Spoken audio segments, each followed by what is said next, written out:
Hey everyone, Andy here from Your Perfect Practice. And today I would like to discuss key performance indicators in your private therapy business. So key performance indicators or KPIs is something that's used very much in the business world, and it's something that you may be doing already and not really understanding it, or you might be doing it really, really well. So let's go through this and let's start with the story. So for us, we were in business about 6 years. We were doing well in business because we thought we were doing well in business because the bank account told us so. We had about 4 clinics at the time and growing. You know, we had new people coming in and employing new physios. And we got to the point where we thought, right, it's the time where we needed a little bit of help and support. And so we decided to get ourselves a coach. And he was asking us some, quite important questions about getting to really in depth of our business. And what we were aware of, that even though we kind of knew how many people were coming in and how many people we saw, we weren't massively great at reconciling it. We weren't massively great at monitoring it or documenting it. We knew ballpark figures. I'm sure if we'd gone and looked, we could have looked it all up and all those kind of things. But it wasn't something that we were on the pulse and on the button with, that we could make good business decisions regularly. And so, I'll be honest, it was quite an embarrassing meeting, our first meeting, but it definitely changed how we viewed our business and how we then developed our business, took control of our business, grew our business to the point where now our business, we're in the fortunate position where it runs itself.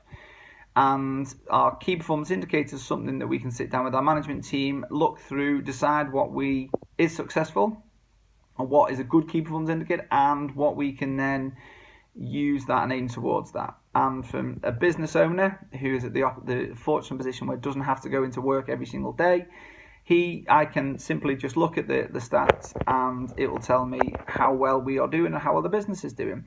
And that's where every good business should be at. And if you're not at that point, then that's the point where you should aim for.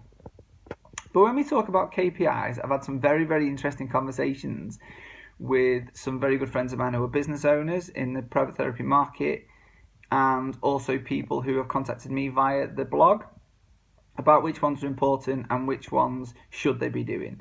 So my question and discussion I'd like to talk, I'd be very interested in what you use and what you found successful and how that makes you good business decisions. If you're not using any, then please get in touch and we're happy to sit down in our one-to-ones, which we offer free, to help put some in place.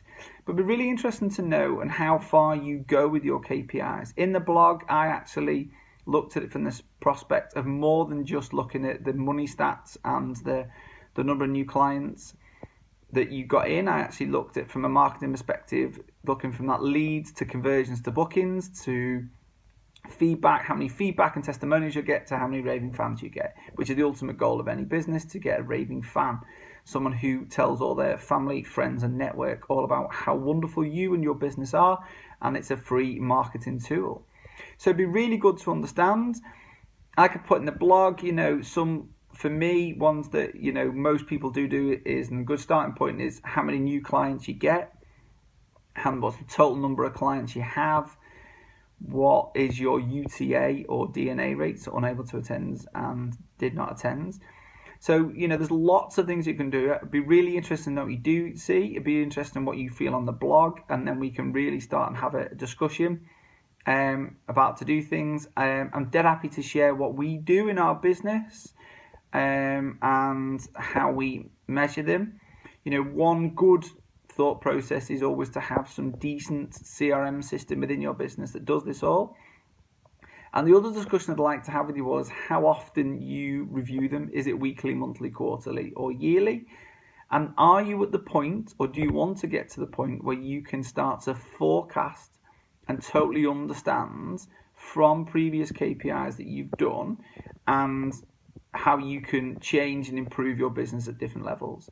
So one of the important points I will always add is that if you have a good key performance indicators that you hold yourselves accountable to, it allows you to make some good decisions and also to recognize where you need to change things or improve things. So if you can see for example, the number of new patients going down, you should be able to know that by the amount of or the number in your client journey, say for example you've got 6 sessions in your client journey, that a new client, what that value is, you can then make a marketing decision of how much you can spend to go and get a new client.